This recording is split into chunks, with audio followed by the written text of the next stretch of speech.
Tuan-tuan muslimin dan muslimat yang dirahmati Allah, Allahumma barik lana fi Ramadan. Ya Allah, berkatilah kehidupan kami dalam bulan Ramadan. Wa a'inna fihi 'ala siyam. Bantulah kami untuk berpuasa di dalamnya. Wal qiyam, mendirikan malamnya. Wa ghaddil basari, menundukkan pandangan. Wa hifdzil lisan, dan bantulah kami untuk menjaga lidah. Syukur kepada Allah Subhanahu wa taala, dengan taufik dan hidayah daripada Allah, kita dapat bersama-sama duduk dalam rumah Allah, menjadi orang yang bertuah, insya-Allah dengan hati yang ikhlas, menyambut Ramadan dengan majlis ilmu. Moga-moga kita digolongkan oleh orang-orang yang diterima amalan ibadah mereka, termasuklah amal ibadah kita datang untuk menuntut ilmu agama Allah. Saya diberikan tajuk sejak 2-3 bulan ataupun lebih dah, lama depa tempah 3-4 bulan tak silap saya. Tajuk alam kubur ni, suasana di alam barzakh. Walaupun tajuk bagi lama dah, baru tadi minggu ni je kan, biasalah nyegan, baru ulang kaji sikit-sikit, tak sempat tuan. Tengok balik hadis-hadis kan, kitab-kitab dan sebagainya, untuk sama-sama kita melihat pada pagi ini betapa banyak ayat-ayat Al-Quran yang berkaitan dengan kehidupan barzakh, dan juga hadis-hadis Rasulullah sallallahu alaihi wasallam yang berkaitan dengan suasana dan kehidupan di alam sana. Ada sekumpulan manusia yang tidak melihat alam barzakh, iaitu mereka yang melihat hari kiamat. Tu jawapan dia tuan. Yang tengok hari kiamat, yang menyaksikan qiyamis sa'ah, berlakunya kiamat, kumpulan ini saja dia mati, kemudian dihidupkan kembali selepas sangkakala yang kedua, dan mereka tidak ke alam barzakh. Dan orang-orang yang melihat hari akhirat ni, tuan-tuan jangan berdoa pula harap-harap tak payah tengok lah alam kubur ni. Sebab yang tak tengok alam kubur, yang tidak menghadapi alam kubur ini, orang yang melihat kiamat. Orang yang melihat kiamat hanyalah orang kafir saja. Jangan berdoa pula tak mau pergi alam barzakh. Alam barzakh adalah satu alam yang akan dilalui oleh kita semua selepas kita berada di alam dunia dan sebelum kita memasuki alam akhirat. Ada ulama memasukkan barzakh sebagai akhirat, ada ulama yang mengatakan dia sebelum akhirat, dia pintu utama untuk memasuki alam akhirat. Alam pertama yang kita duduk adalah alam arwah sebelum ni, kemudian alam rahim, dalam perut ibu kita, kemudian alam dunia, kemudian kita akan ke alam barzakh, dan kemudian yang terakhir, nama pun akhirah, yang terakhir.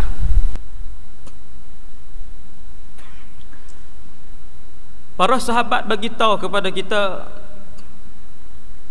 bahwasanya alam barzakh ini, sekiranya orang itu selamat, maka dia telah selamat daripada satu permulaan akhirat yang besar, dan dia akan selamat daripada keadaan-keadaan yang menakutkan yang seterusnya. Tetapi apabila orang itu dia tidak terselamat daripada kecelakaan dan juga azab siksa alam barzakh, maka ketahuilah dia tidak akan selamat juga untuk kecelakaan besar yang menunggunya selepas alam barzakh. Maka Nabi SAW mengajarkan kita beberapa cara untuk kita berada dengan keadaan yang selesa di alam barzakh. Antaranya kita mengamalkan bacaan surah Al-Mulk pada tiap-tiap malam. Sabit dengan hadis yang sahih, Nabi menyebutkan di dalam Al-Quran ada satu surah 30 ayat, seandainya dilazimi oleh kalian, maka kalian akan bebas daripada siksa alam kubur. Hak ceramah hari ni sejam setengah, hak kita nak tengok sekali lagi apa yang jadi dalam kubur sebagainya, beramai dengan ni insya-Allah.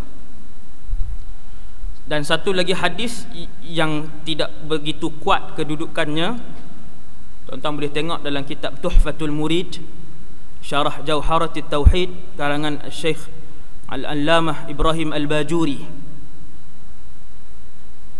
Banyak perbahasan tentang alam kubur. Dalam hadis itu Nabi ada sebut, sesiapa yang membaca surah Qul Huwallahu Ahad ketika nazaknya, ketika sakit matinya, waktu duduk tengah nak duduk nazak tu, waktu duduk tengah dekat-dekat nak mati tu, Qul Huwallahu Ahad, maka dia akan dilepaskan, dibebaskan daripada siksa azab neraka.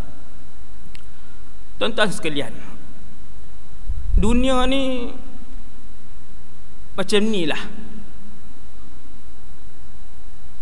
Dengan umur dan masa yang begitu laju, seperti yang disebutkan oleh Rasulullah, yataqarabu zaman, masa jadi singkat kata Nabi, itu petanda akhir zaman. Kita tak berasa ke lah ni? Seolah-olah saya duduk sini ceramah hak tahun lepas, setahun yang berlalu seperti 12 hari saja. Macam 12 hari dah. Berjalan celek, sekali lagi mai ceramah. Betul-betul macam 12 hari. Apakah yang telah kita isi sepanjang setahun tu? Idza aradta an ta'rifa maqamaka 'indallah, kata para ulama, sekiranya kalian nak tahu kedudukan kalian di sisi Allah, fanzur lihat dan perhatilah kehidupan kalian, fima asyghalak, dengan benda apakah Allah menyibukkan kamu. Kalau Allah sibukkan kamu dengan ilmu agama, kamu ajak orang tiap-tiap hari Quran, setiap hari kamu menghadiri majlis ilmu selepas bekerja, kamu mengajar orang ramai tentang hadis dan juga tafsir, maka begitulah kedudukan kamu yang mulia sekiranya kamu ikhlas kepada Allah. Fanzur fima asyghalak, tengok apa yang Allah sibukkan kita. Dengan masa yang cepat, masa yang begitu pantas, ada orang 2-3 hari lepas tak sempat nak berjumpa dengan satu Ramadan. Maka persiapan mesti dilakukan ketika mana kita mendengar peringatan. Waktu dengar peringatan, waktu tu kita lakukan persiapan. Ada orang lepas akad nikah balik nak makan kenduri, nak balik rumah pengantin tu, dia tu, hak pengantin tu, dalam perjalanan menuju ke rumah, aksiden, meninggal nyawa. Maka Nabi SAW sentiasa bagi tahu kepada kita, banyakkan memperingatkan diri masing-masing dan ahli keluarga dengan kematian, kerana ia akan mengurangkan semangat ataupun perasaan untuk melakukan dosa di kalangan kita. Peringat tentang mati. Macam hari ni kita buat majlis peringat tentang kematian, suasana di alam barzakh. apabila seseorang dalam keadaan nazak, saya mula daripada saat-saat awal kematian. Saya ada 4 chapter subtopik yang kita akan sebut pada pagi ni insya-Allah. Yang pertama, orang yang nazak. Ada sebahagian orang dia aksiden mati. Minggu lepas seorang wanita aksiden berkecai. Suami dia mai kutip dia punya daging dia sebagainya dalam keadaan menangis. Mai kutip daging isteri. Kecai tengah jalan tu. Maka yang ni tak ada orang duduk tepi dia sebut la ilaha illallah.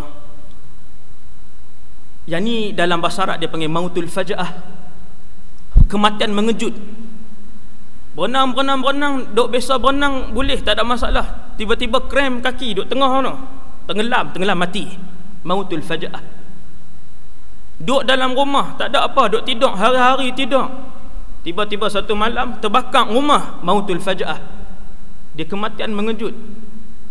Kematian mengejut ni kata para ulama rahatun lil mukmin. Dia adalah satu rehat kepada orang-orang yang beriman. Orang beriman dia tak ada masalah. Kerana orang beriman sentiasa merindukan Allah Subhanahu wa taala. Kita teringat tak dengan Allah? Nak berjumpa Allah, ada tak perasaan dalam hati kita? Kalau tak ada, kena cari. Mesti cari. Dia dinamakan cinta Allah yang akan menghasilkan rindu untuk bertemu dengan Allah. Kekayaan tidak menghalang orang tu nak untuk bercinta dan merindui Allah. Pangkat yang tinggi tidak menghalang Zulkarnain untuk cinta dan merindui Allah. Muka yang tampan tidak menghalang untuk Yusuf alaihissalam mencintai dan merindui Allah. Kekayaan dunia yang begitu banyak tidak menghalang Sulaiman untuk merindui dan mencintai Allah. Man ahabba liqa Allah ahabba Allahu liqa'ah. Kata Nabi, siapa yang sentiasa merindui untuk bertemu dengan Allah, Allah pun rindu untuk bertemu dengan dia. Maka bila dia mati mengejut, yang tu rahah, satu benda besar bagi dia. Allah takdirkan dia terbakar, mati. Allah takdirkan dia tenggelam, lemah, mati. Allah takdirkan dia aksiden, hancur tubuh badan dia, mati. Rahatun lil mu'min. Kerana dia sentiasa menunggu-nunggu detik untuk menghadap Allah Azza wa Jal. Dan mati secara mengejut itu, kata para ulama, hasratun alal kafir. Penyesalan yang cukup besar bagi orang kafir, munafik dan orang-orang fasik yang menangguh-nangguhkan taubat. Umur 30 tak pakai tudung lagi pasal apa? 50 60 nantilah ustaz. Tahu tak kata wajib? Tahu? Banyak hari ni. Umur 35, anak 2 orang dah. Tak semayang ke? Nantilah ustaz. 50 60 nanti kita semayang lah. Kematian mengejut akan membuatkan mereka menyesal yang tidak ada kesudahannya. Tuan-tuan sekalian, Imam Hasan Basri,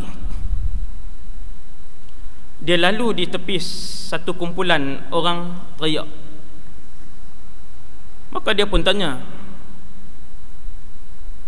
ma yubkihim, apa yang membuatkan mereka menangis?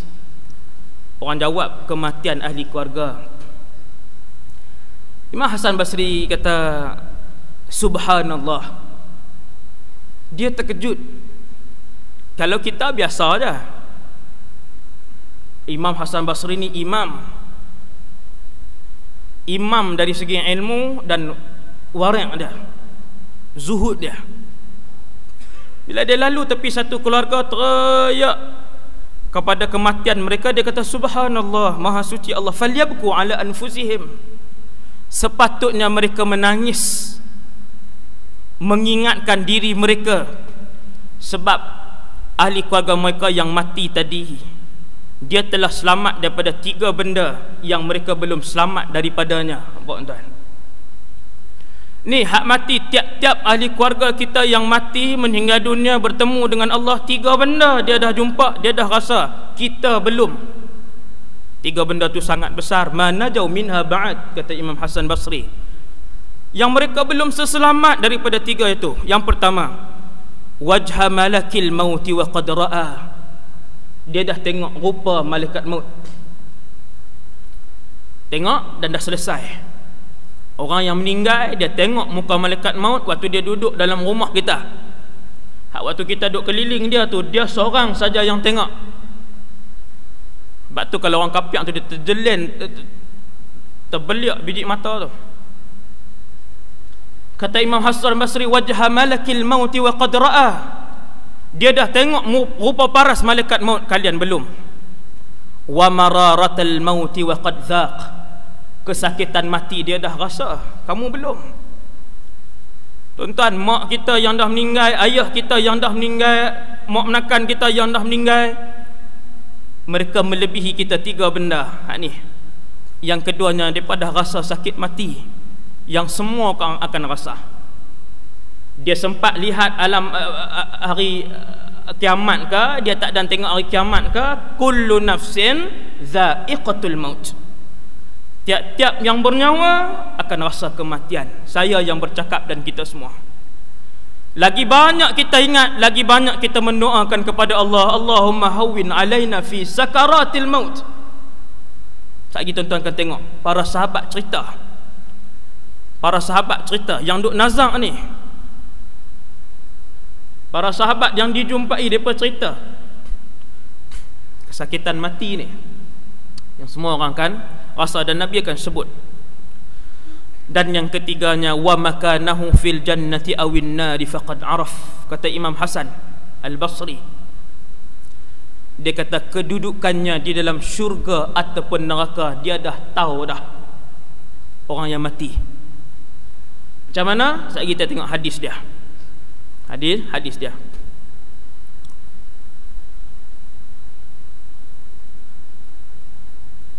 Apabila seseorang itu nazak, maka kita yang mengaji ni tuan-tuan yang mai kuliah pagi ni, mak kita nazak, ayah kita, adik kita, jiran kita, anak kita dan sebagainya, duduk di samping dia, kemudian baringkan badan dia atas lambung kanan dan mukanya menghadap ke kiblat. Kalau boleh, yang ni kiblat, maksudnya badan dia kot ni, kepala dia sini, kaki dia kot tu, bagi dia mengiring menghadap ke kiblat. Itu sunnahnya. Kalau susah dia pun tak boleh bergerak apa dah, bagi kepala belah sana, angkat sikit, kaki dia menghadap kiblat. Buat benda-benda hak Nabi ajak ni untuk memudahkan dia, memuliakan dia, untuk mengundang keberkatan Allah apabila kita buat benda yang disunnahkan oleh Rasulullah sallallahu alaihi wasallam ajak. Apabila orang dia ihtidar ataupun dia nazak ni, kadang-kadang ada orang sejam ya, kita boleh tahu tuan-tuan. Nazak ni dia tengok satu tempat dia, makan tak mau dah, cakap tak jawab dah, kadang seharian. Jangan biar orang-orang yang bukan mahram duk pergi masuk, duk pegang dia, angkat tangan, duk letak. Tuan-tuan, benda tu dosa, dan dia tersiksa dengan benda tu. Ni kita duk masuk, siapa nu adik-beradik berapa nu, bau kucing ke, bau macam apa, berapa jauh nu, bawa masuk, duk perbetul lah, duk pegang kepala, duk ni anak-anak mana, panggil anak-anak, panggil suami, panggil isteri, panggil ayah yang boleh pegang dia. Waktu nazak tu kita tengok, kita tahu Nabi kata laqinu mautakum la ilaha illallah. Sebut kat telinga dia pelan-pelan, la ilaha illallah. Jangan duk pasang Quran bagi kuat, itu juga makruh. Pasang zikir kuat-kuat duk pasang satu rumah, makruh tuan-tuan. Orang yang nazak ni dia nak tenang. Bahkan kata Amr bin al-As, ketika mana aku nazak nanti, jangan siapa yang pakai baju merah, kerana aku takut roh aku yang nak keluar tu tengok merah tu, dia sangka yang tu api, maka dia akan jadi takut. Kita duk riuh rendah tempik daripada dapur, nak beli ayam berapa ekor, nak masak dia beradik balik ramai. Biar suasana tenang. Suasana tenang. Kita tak duk tang tu. Ni kita nak abang ni yang Nabi bagi tahu, kalau kita duk tang tu, maka keadaan kita ialah kita duk risau, kita duk takut, duk tunggu noh.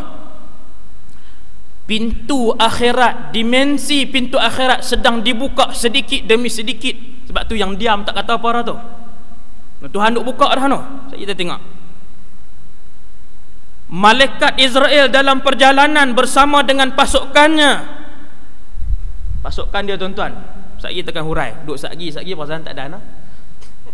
Kan? Tak ada nasib lah tuan-tuan noh. Dia nak main dengan pasukan dia. Tuan-tuan, Nabi kata biar tenang suasana tu. Nabi kata pi bisik di telinga dia, la ilaha illallah. Dia yang paling elok sekali, orang yang paling rapat dengan kita, anak kita, isteri kita, suami kita, ayah kita, mak kita. Ini paling rapat dengan kita. Pi bisik tu pula bila tengok dia tak sebut, jangan duk kata duk tepuk pipi dia pula, sebut tu oi. Memang kadang-kadang dia tak sebut, tapi dia dengar. Dia dengar yang sedang nazak ni semua dia dengar. Dan dia sedang melihat dua alam ketika itu. Dia nak mula melihat dua alam. Memang dia nampak hak keliling dia, siapa hak duk lalu pakai seluar pendek, cucu dia lalu dalam keadaan tak tutup aurat, semua dia duk tengok. Ni dia duk main ni, dia duk imbas habis. Ni nak bertemu dengan Allah macam mana ni. Sebab tu jangan duk bagi orang tak tutup aurat duk pergi duk tang tu lah apalah. Tuan, sebut kat telinga dia, la ilaha illallah. Sesiapa yang akhir kalamnya la ilaha illallah, dakhalal jannah, maka dia ada peluang untuk masuk syurga. Dia ada peluang untuk masuk syurga selepas dimasukkan ke dalam neraka, seandainya ketika kematiannya dosanya lebih banyak daripada pahalanya. Dengan syarat akhir yang keluar daripada mulut dia, la ilaha illallah. Pi bisik, jangan bisik tiap-tiap minit. Bisik la ilaha illallah selang sat 2-3 minit.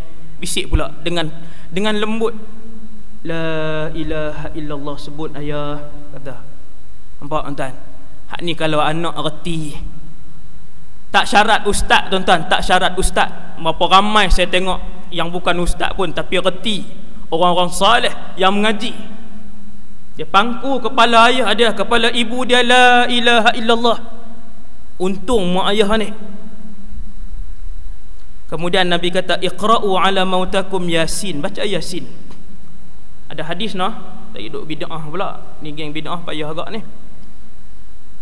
Iqra'u ala mautakum yasin, hadis riwayat Abu Daud, Ibnu Hibban, dan beliau mensahihkannya. Hadis sahih. Duk tepi dia baca yasin. Tuan-tuan, baca yasin jangan duk panggil orang tak tentu hala mai baca. Yasin wal Quranil Hakim innaka laminal mursalin. Berapa kali dah baca? 4 kali dah baca kat Pak Long. Hak tu lagi sakit mayat. Yang baca dengan tak ada tajwid, baca tak elok, lebih menyakitkan mayat. Elok tuan-tuan, ni kita sebut pagi ni semua hak persiapan tu. Nak baca yasin, panggil budak-budak mak tahfiz pun. Kalau hari ni punya, jangan duk panggil hang tahun 1 tahun 2 ni. Panggil hak dah habis Quran, hak bacaan dia elok.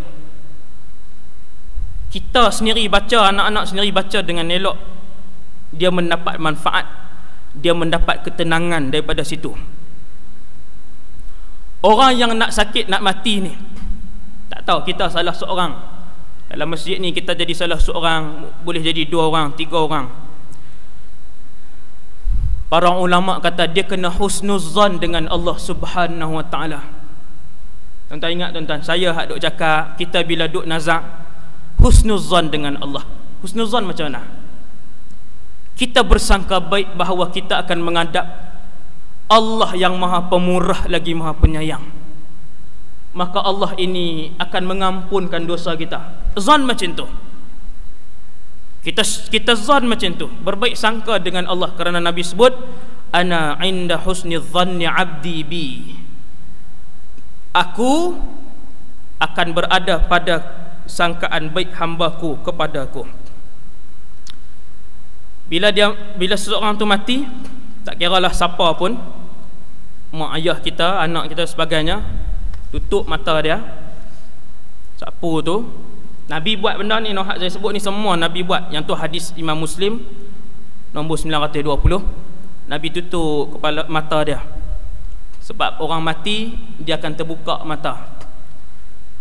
Nak cari orang mati tutup mata, yang tu filem dengan apa nama ni, cerita di Malaysia. Kan? Orang lain semua maju dah buat filem kalau mati terbuka mata. Orang Malaysia sampai hari ni, kalau mati tutup terus. Lepas ambil mana tak tahu. Kan? Orang mati dia akan buka mata dia. Dia buka mata dia, kita tutup. Kemudian lembutkan tulang-tulang sendi dia. Gerakkan tangan dia pelan-pelan, kaki dia, gerakkan sendi-sendi dia, buh minyak sikit. Letakkan satu benda yang berat atas perut dia supaya perut dia tak kembung. Benda yang biasalah, jangan tak 20 kilo pula. Biasa 1 kilo 2 kilo tak. Tanggalkan pakaian, salin dengan pakaian yang baru, yang nipis, yang lain yang baru. Itu cara ringkas. Apabila seseorang tu dia nazak, maka malaikat pun turun dengan pasukannya. Malaikat ni nama dia yang sahih adalah Malakul Maut. Israel adalah nama yang dhaif. Nama yang dhaif. Nama yang sahih Allah sebut dalam Quran, yang Nabi sebut dalam hadis-hadis yang sahih, Malakul Maut. Malaikat maut. Bila dia turun dengan 2 pasukan. Tiap-tiap kali dia turun, dan orang yang nazak ataupun yang nak dicabut roh ini akan melihat pasukan ini. Dia tengok. Dia turun dengan pasukan pertama namanya Malaikat Azab, pasukan yang kedua Malaikat Rahmat. Banyak tuan. Seorang lelaki Bani Israel, Nabi cerita, boleh tengok dalam Riyadhus Salihin, hadis itu juga hadis sahih. Dia bunuh 99 orang. Kemudian dia nak taubat. Dahsyat tuan, 99 ramai ni. Bunuh. Kemudian dia nak bertaubat. Dia pergi tanya satu orang. Orang ni dia bukan alim, dia banyak zikir ya. Jenis pi Yahana ya, kuliah tak mau pi. Kena sebut gak benda ni, kena buh gak. Majlis lawak semangat daripada mana-mana orang ajak pi kuliah, segan. Hak ni mainan syaitan, jaga elok. Tuan-tuan, laki-laki hak nak taubat ni, dia pi tanya seorang yang rajin ibadat. Ilmu tak ada. Zikir banyak, selawat banyak, semayang, sunat apa semua, ilmu tak ada. Bahaya tak? Bahaya. Kerana bila dia buat satu benda, dia tak tahu sah ke tidak, halal ke haram. Dia banyak aja buat. Maka apabila laki-laki hak nak taubat ni pi tanya dia, aku bunuh 99 orang, rasa nak taubat boleh ke? Laki-laki tu jawab, tak boleh. Hang gila, bunuh sampai 99 orang nak taubat. Dia buat kulak pisau, dia bunuh kawan tu pula. Pada muka 100 orang. Nampak tak ada ilmu? Nabi sebut sendiri dalam hadis itu, kemudian lelaki yang membunuh 100 orang itu pergi bertanya dengan satu orang manusia yang alim, ada ilmu, ibadat dan ada ilmu. Alim saja tak boleh juga, dia jadi iblis. Iblis alim tapi dia tak ada ibadat. Iblis paling alim di kalangan malaikat satu ketika dulu. Bukan satu ketika lah, sampai hari ni lah. Tapi dia tak ada ibadat. Tuan-tuan, pergi jumpa dengan orang alim yang saleh tadi, alim dan saleh tadi, dia tanya, Tuan Imam, aku berasa nak taubat dan dosa aku dah bunuh 100 orang, boleh taubat ke? Tuan Imam ni kata, ma yahulu bainaka wa bainat taubah. Apa yang akan menghalang di antara kamu dan taubat? Tak ada benda. Orang alim tu tanya, hang duk mana? Sekian-sekian tempat. Orang alim tu kata, tempat itu tempat orang jahat. Tempat tu semua orang tak tutup aurat. Tempat tu kalau ada pesta semua lepas pi, lepas tak pi sembahyang Jumaat. Orang alim tu kata, pindah daripada tempat tu. Pi ke taman sekian-sekian. Taman Tun Sa'dun ke manakah. Dalam hadis tu dia sebutlah pi ke tempat ni. Situ kuliah banyak. Contoh saya buat nak merapu tu, saya tak ada noh kan. Habis 10 lah. Tuan-tuan sekalian, maka orang alim tu pun nasihatkan kamu pergi ke tempat ni semua orang soleh kampung tu. Dia pun pi. Dalam perjalanan sampai ajal dia, turunlah malaikat maut dengan pasukan 2 tadi. 2 pasukan. Malaikat maut pun ambil nyawa dia. Bila malaikat maut ambil nyawa dia, roh dia siapa nak ambil? Pasukan malaikat rahmat ataupun pasukan malaikat azab? Wa qila man raq. Dalam Quran Allah sebut kalla idza balagatit taraqiya wa qila man raq. Ketika mana roh telah sampai di kerongkongan, nak ulang dah. Waktu tu malaikat maut dia tanya man raq, siapa nak ambil ni? Ketika itu malaikat rahmat kata aku yang ambil. Hak laki yang bunuh 1 orang tadi, aku yang nak ambil sebab jaa taiban muqbilan biqalbihi ila Allah. Sebab dia telah bertaubat dan sedang dalam perjalanan menuju kepada Allah. Dia nak pergi berubah. Malaikat azab kata bahkan aku yang ambil. Innahu lam ya'mal khairan qat. Tidakkah kamu tahu wahai malaikat rahmat, dia tak pernah buat kebaikan sedikit pun. Tuan-tuan, dia tak buat langsung kebaikan. Dalam hadis tu Allah hantar 1 orang lagi malaikat lain berupa 1 orang manusia menjadi hakim di antara 2 malaikat rahmat dan azab tadi. Penyelesaian dia ialah kamu ukur tempat si mati yang membuat dosa tadi. Sekiranya tempat dia mati dengan tempat baik yang dia tuju itu lebih dekat, maka malaikat rahmat ambil. Dan sekiranya tempat mati dia dengan tempat jahat, tempat maksiat yang ditinggalkan lebih dekat, maka malaikat azab sila ambil roh dia. Tuan-tuan, mereka pun ukong. Hadis sahih ni, malaikat-malaikat tu pun ukong, maka mereka mendapati tempat mati pembunuh tadi yang telah bertaubat kepada Allah dengan tempat baik lebih dekat sejengkal. Lebih setapak aja tuan-tuan. Allahu Akbar.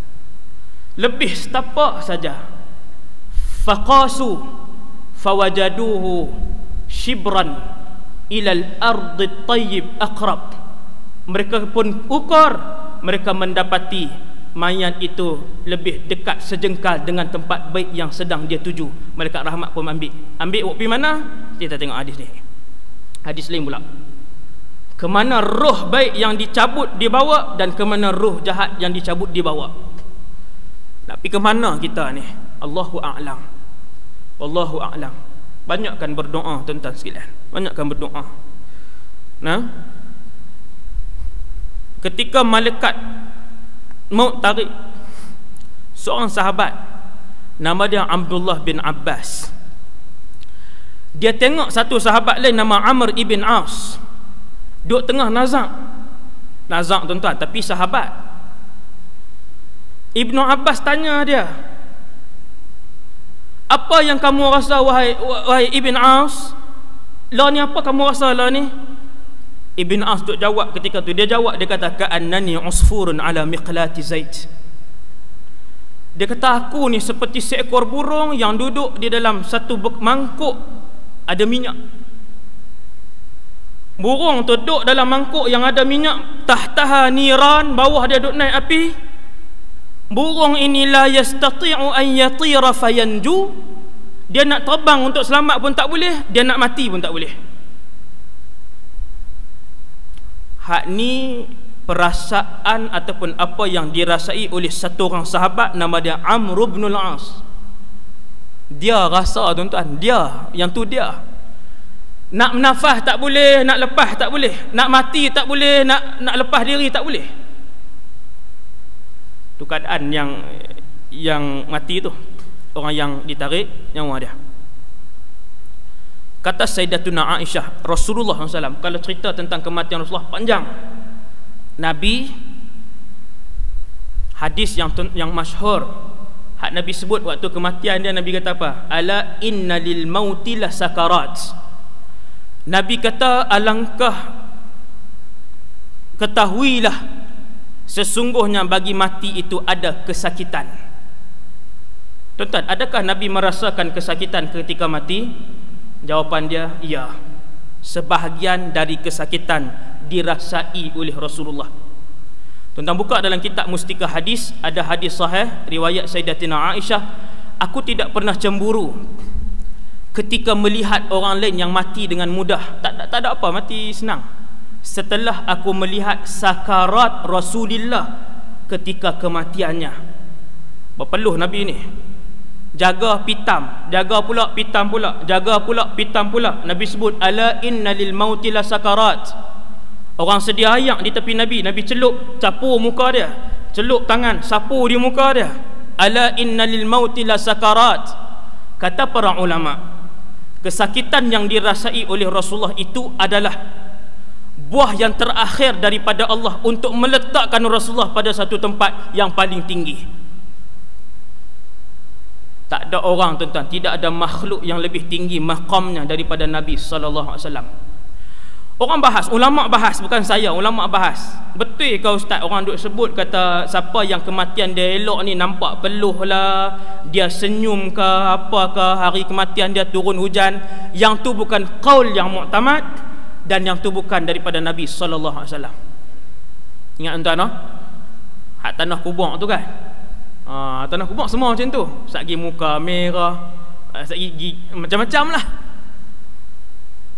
Tuan-tuan, hak petanda-petanda itu bukanlah jawapan muktamad untuk kita mengatakan dia mati dalam keadaan baik ataupun dia mati dalam keadaan tidak baik. Yang paling muktamad sekali ialah apabila kita tengok orang itu saleh, maka kematian dia adalah baik. Semua orang kata dia saleh, orang tahu dia ni bagus, semua orang kenal. Sembahyang dia, puasa dia, sedekah dia, tak pernah ambil hak orang, tanggungjawab kepada keluarga semua dia buat, jiran tak pernah dia sakiti, nafkah kepada anak isteri sentiasa dia bagi, hormat suami sepanjang hidup dia. Semua orang daerah, orang kampung kenal dia perangai macam tu, maka dia mati dalam keadaan yang baik. Dan yang kedua daripada Rasulullah, apabila kalian melihat satu orang yang semakin bertambah usianya, semakin baik akhlak dia dan semakin banyak ibadat dia, maka ketahuilah dia akan mati dengan husnul khatimah. Yang ni hadis Nabi. Dan apabila kalian melihat satu orang manusia yang semakin bertambah umurnya, perangai buruknya tidak berubah, ibadahnya tidak bertambah, ketahuilah kematian dia adalah su'ul khatimah. Yang ni hadis Nabi. Adapun dia mati dalam keadaan sakit, di muka dia tengok tak ada peluh, tengok dia tak senyum pun, tapi ulama besar pasal apa ni, tak ada wangi-wangian pun, tuan-tuan, hak tu semua bukan petanda yang disebutkan oleh Rasulullah. Ingat, yang tu sampingan sahaja, sampingan. Hak Nabi sebut tak sah. Apabila semua manusia memuji dia bahawa dia soleh, dia solehah, maka dia mati dengan husnul khatimah. Itu yang pertama. Dan yang kedua, umur tak sah ni. Kalau kita kata mati dalam keadaan sakit merupakan tanda su'ul khatimah, Rasulullah sakit. Rasulullah sakit. Dan kesakitan Rasulullah itu adalah bukan untuk memadamkan dosa Nabi, tetapi untuk mengangkat maqam Nabi kepada yang paling tinggi. Kalau kita diandaikan, kita ditakdirkan oleh Allah mati dalam keadaan sakit, maka ketahuilah tuan-tuan, saya yang bercakap dan kita semua yang mendengar, bahawa kesakitan itu adalah kafaratun lidzunub. Allah nak padam saki-baki dosa yang ada, supaya kita menghadap Allah dalam keadaan bersih dan sesuci-sucinya. Penutup dia di mana? Waktu kita sakaratul maut. Saki-baki dosa yang ada sikit-sikit lagi tu, Tuhan bagi kat sakarat. Jangan risau, sebab satgi roh kita dia nak naik sampai ke langit 7, nak menghadap Allah Subhanahu Wa Taala. Allah nak suci, Allah nak bersih. Ketika roh kita dikeluarkan, kalau malaikat rahmat yang ambil, akan dibawa kafan-kafan daripada syurga. Saya baca terus hadis dia yang panjang.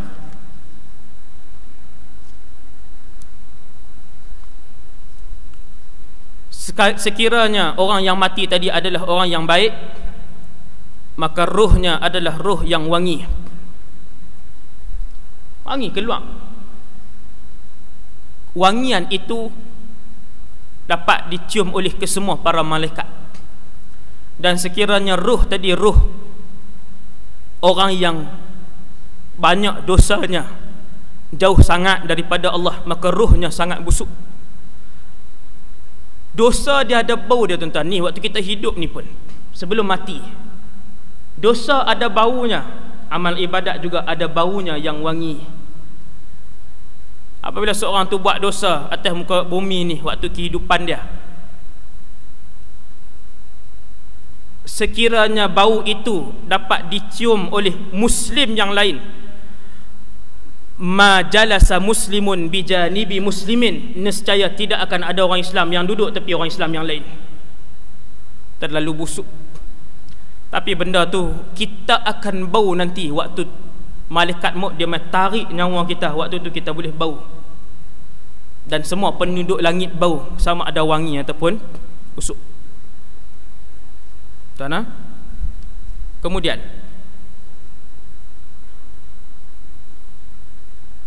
satu hadis tentang kematian ni, kita tengok Nabi sebut daripada Bara' bin Azib.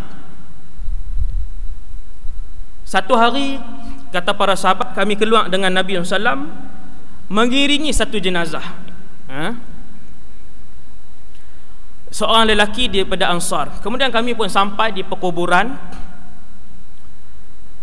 Mereka pun baru duduk nak korek liang lahat. Maka Nabi pun duduk di situ. Ini kisah kisah kematian ni, apa yang berlaku.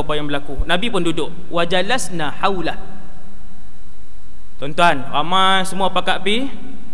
Nabi pun duduk. Kata para sahabat, kami semua duduk keliling Nabi. Wa ka'anna ala ru'usiina at-tayr, seolah-olah di atas kepala kami ada burung. Ni macam ni, tuan-tuan, semua duduk diam je. Sahabat begitu, semua duduk dengar dengan khusyuk. Duduk tunggu ni Nabi nak cakap apa, semua khusyuk. Di tangan Nabi ada satu ranting yang Nabi duduk tengah cucuk di tanah. Wa fi yadihi 'udun yamkutu fil ard, Nabi duduk cucuk di tanah. Maksudnya Nabi sedang berfikir. Nabi nak cakap tu, dia nak cakap. Kemudian Nabi pun angkat kepala dia. Nabi kata, ista'idhu billah min azabil qabri. Nabi kata, pohonlah perlindungan kepada Allah daripada azab kubur. Alam barzakh wujud, dan ini antara akidah yang mesti kita pegang. Akidah kita, tuan-tuan, buka dalam mana-mana kitab akidah. Antara kitab akidah yang orang kata kuatlah adalah Tuhfatul Murid tadi, Syarah Jauharatit Tauhid. Antara akidah yang kita kena pegang ialah adanya alam barzakh satu. Sebab itu banyak hadis Nabi ajak baca doa, wa a'udzubika min azabil qabri, 3 kali. Allahumma inni a'udzubika minal kufri wal faqr wa a'udzubika min azabil qabr. Doa ni Nabi baca pagi 3 kali, petang 3 kali. Kita baca tak? Kita tak baca sebab kita kemas. Sebab kita hebat. Nabi baca 3 kali pagi, 3 kali petang. Allahumma inni a'udzubika minal kufri wal faqr wa a'udzubika min azabil qabr. Ya Allah, aku berlindung denganmu daripada azab kubur. Bukan tang tu saja, tuan-tuan. Tiap-tiap kali salat fardu selepas membaca tahiyat akhir, antara doa yang Nabi minta 4. Allahumma inni a'udzubika min azabi jahannam. Ya Allah, aku berlindung denganmu daripada azab jahannam. Wa a'udzubika min azabil qabri. Nampak, tuan-tuan? Berapa kali Nabi minta? 5 kali sehari semalam, tiap-tiap hari dalam solat selepas baca tahiyat akhir. Fil alamin innaka hamidum majid. Doa ni 4 benda Nabi minta. wa a'udzubika min fitnatil mahya wal mamat wa a'udzubika min fitnatil masiihid dajjal. 4 benda tu. Tuan, sebab azab kubur dia ada. Saya sambung balik, Nabi duduk tengah cucuk satu ranting kayu ke tanah, kemudian Nabi pun duduk cucuk sambil berfikir. Nabi angkat kepala dia, Nabi kata ista'idzu billah min azabil qabr. Nabi mengulanginya. Kata para sahabat yang meriwayatkan hadis ni, Bara' bin Azib kata Nabi ulang 2 kali, 3 kali. Waktu bila tuan-tuan? Kuliah ni Nabi bagi waktu duduk di perkuburan. Orang duduk tengah korek tu, duduk tengah korek liang tu, Nabi dan kuliah lagi. Nabi dan kuliah lagi. Tadi kita sebut tuan-tuan, suasana di perkuburan, di tanah kubur tu.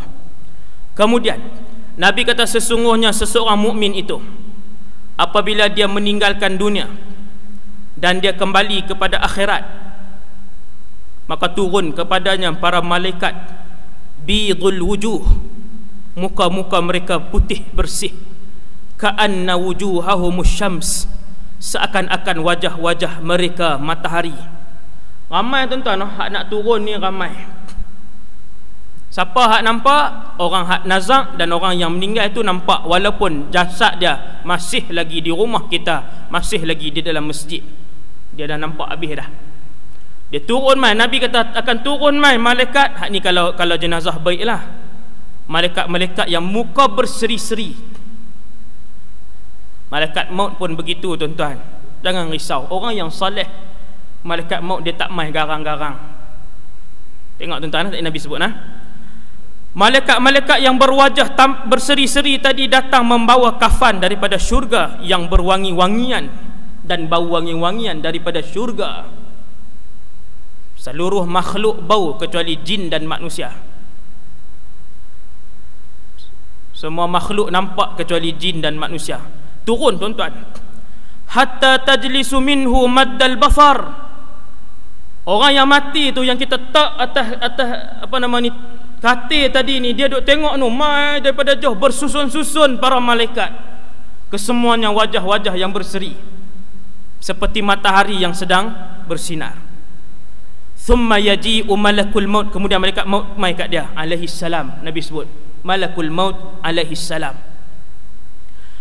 Kemudian dia duduk di kepalanya. Tang ni tuan-tuan.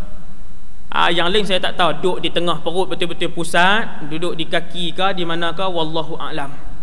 Saya tak berani hurai lebih. Siapa nak hurai hak lebih dipersilakan. Saya hak mana Nabi habang hak tu saja, sebab ilmu saya takat tu je. Takat tu saja. Maka datang malaikat maut, dia pun duduk di kepala, fayaqul. Malaikat maut akan bercakap. Ni hak nazak ni tuan-tuan. Kita duduk keliling ni, pada ketika tu malaikat maut turun. Seandainya kita nampak, nescaya kita akan buat badan macam tu. Kita akan pergi ke tepi begitu. Kita akan bagi ruang kepada para malaikat, seperti mana banyak hadis Nabi memberikan ruang. Bahkan Nabi pernah solat dengan jengkek kaki kerana memberi ruang kepada para malaikat waktu semayang kepada jenazah Hanzalah. Salah satu contoh. Sahabat tanya, ya Rasulullah, pasal apa duk angkat-angkat kaki? Nabi kata terlalu ramai para malaikat, aku nak bagi ruang kepada mereka. Kemudian si nazak tadi ni yang boleh jadi duk tengah buka mata lagi, malaikat mai. Tak cari lagi, mai dah. Kita duk kalut ni. Ayyatuhan nafsut tayyibah. Malaikat maut mai dengan, kita boleh bayang tuan-tuan, satu orang wakil daripada Allah yang nak mai jemput kita. Dia mai tu pula dengan satu pasukan yang ramainya daripada bawah ni naik sampai ke langit penuh, bersusun-susun, sambut dengan penuh keriangan dan penuh kebesaran. Pasal apa? Ni nak sambut kekasih Allah ni duduk di bawah. Man ahabba liqa Allah, hadis tak sah. Siapa yang seronok untuk berjumpa dengan Allah, Allah pun duk seronok nak jumpa dengan dia. Allah hantar pi malaikat maut, buat elok-elok dengan hamba aku. Perelokkan muamalat kamu dengan hamba aku. Malaikat maut pun panggil dia dengan baik. Ayyatuhan nafsut tayyibah, wahai roh yang mulia. Tengok, kita pun seronok malaikat maut panggil. ukhruji ila maghfiratin minallahi wa ridwan, keluarlah kamu daripada tubuh badan ini kepada pengampunan Allah dan redanya. Hak duk nazak tu dengar dah, yang nazak tu dengar. Fatakhruju, maka ruh dia pun keluar. Macam mana tuan-tuan? Nabi kata tasilu, mengalir keluar, kama tasilul qatratu minas siqa, seperti mana air yang keluar daripada jang ataupun teko. Keluar senang je, malaikat maut pun tarik senang saja. Fayakhudhaha, malaikat maut pun ambil ruh tadi. Senang je tuan-tuan, dia keluar senang je. Hak ni ruh yang begitu bersih, ruh yang menghadap Allah, tidak membawa sedikit pun dosa. Hati dia tak ada dendam dengki dengan orang. Mulut dia bila bercakap tak pernah nak bercakap bohong dan nak sakitkan hati orang. Harta yang dia guna tak pernah dia ambil harta orang dan harta yang haram. Anak, isteri dan suami dia, kesemuanya tanggungjawab dia buat dengan baik. Jiran dan kawan-kawannya semua dia nasihat dan dia ajak untuk melakukan kebaikan. Apa ada tanggungjawab tuan-tuan? Banyak tu. Hak tu. Bila lulus semua senarai ni, maka dia di kalangan ruh yang keluar dengan mudah tadi. Malaikat maut pun ambil, sebab ruh itu sangat merindukan Allah. Dia pun tak di tangannya, sat dia malaikat maut, maka diserahkan kepada malaikat rahmat untuk dibawa ruh itu naik ke langit. Tuan-tuan, ruh tadi ni kita pun tengok jenazah adik-beradik kita hak duduk di bawah, dia pun habis dah nyawa, kita pun tutup mata dia, roh dia pergi mana? Roh dia naik ke atas, tak habis lagi. Roh dia naik ke atas. Lepas pun bawa, siapa bawa? Pasukan malaikat rahmat bawa ni, bawa ruh dia. Macam mana bawa roh dia, apa perasaan dia? Tuan-tuan, perasaan kita waktu tu macam itulah perasaan kita. Apa dia? Baru meninggalkan rumah, tak sat baru keluar, kita masih tertanya-tanya, oh inilah ruh keluar daripada badan. Hak mana yang rasa sakit, ada yang sakit banyak, ada yang sakit sikit, 10%, 20%, ada yang sakit 30%. Ni perasaan tu. Ustaz, kita ingat tak rumah kita Taman Tun Sakdun, Taman Brown? Ingat. Waktu roh duk naik tu kita ingat. Bahkan kalau sebut nama isteri kita, kita ingat. Sehingga kan Sayyidina Umar tanya, ya Rasulullah, a'arifu anni Umar? Waktu malaikat maut mai, suasana tengah tarik nyawa, lepas tarik nyawa, aku duk naik atas tu, a'arifu anni Umar? Aku tahu tak bahawa aku ni Umar? Nabi jawab apa? Kasa'atikal an, macam hang la ni. Nabi kata maklumat yang dalam kepala otak, yang dalam akal kamu seperti kamu sekarang. Password Facebook dia apa semua dia ingat. Nombor password kad kredit dia apa semua dia duk ingat. Sayyidina Umar tanya, a'arifu anni Umar? Waktu tu aku kenal ke kata aku tu Umar? Nabi kata kasa'atikal an, macam hang lah ni. Maksudnya kita akan maka roh dibawa naik, tuan-tuan, sampai ke langit dunia. Dulu kita duk teringin tengok ni dia. Hak Nabi naik Isra Mi'raj 7 langit tu, roh setiap orang akan dibawa naik ke atas. Pintu langit ditutup. Sama tuan-tuan, no? Hadis ni pun pintu langit ditutup, hadis Isra Mi'raj pun pintu langit ditutup. Memang ditutup. Fayustaftah, malaikat rahmat yang bawa roh kita minta izin, tolong buka Ustaz, ada satu roh. Maka dibuka. Seluruh penghuni langit tanya, ma hadzal ruhut thayyib? Roh siapa ni yang wangi dan baik sangat ni? Oleh malaikat tu pun jawab, roh fulan bin fulan.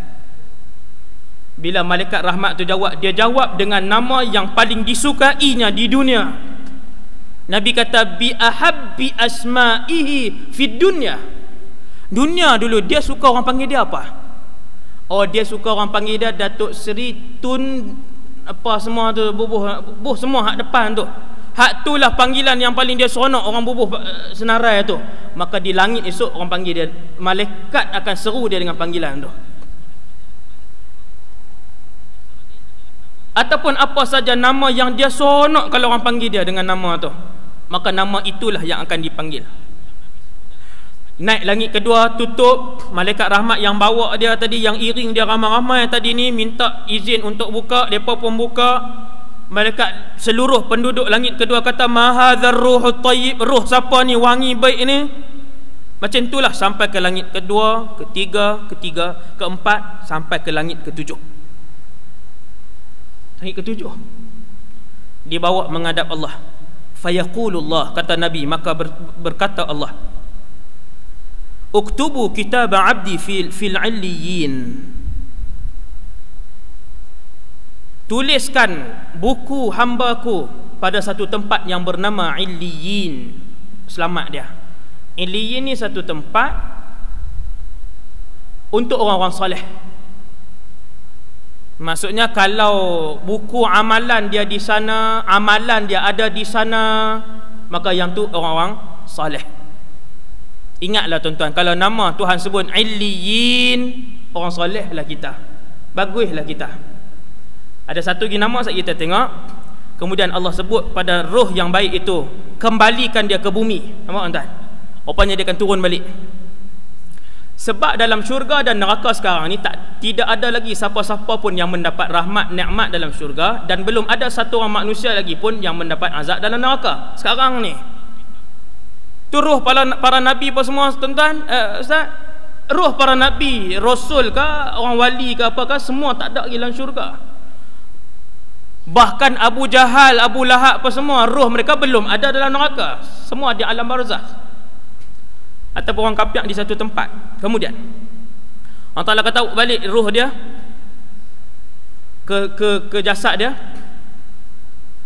kerana daripada bumi lah aku menciptakannya, tanah kepadanya lah aku kembalikannya dalam kubur, dan daripadanya lah, daripada bumi balik aku menghidupkannya semula, akan dibangkitkan balik nanti. Maka roh tu pun dikembalikan kepada jasad dia, roh tu pun dikembalikan kepada jasad dia, tuan-tuan sekalian. Kemudian yang seterusnya, kita sampai tahap mana? Kita sampai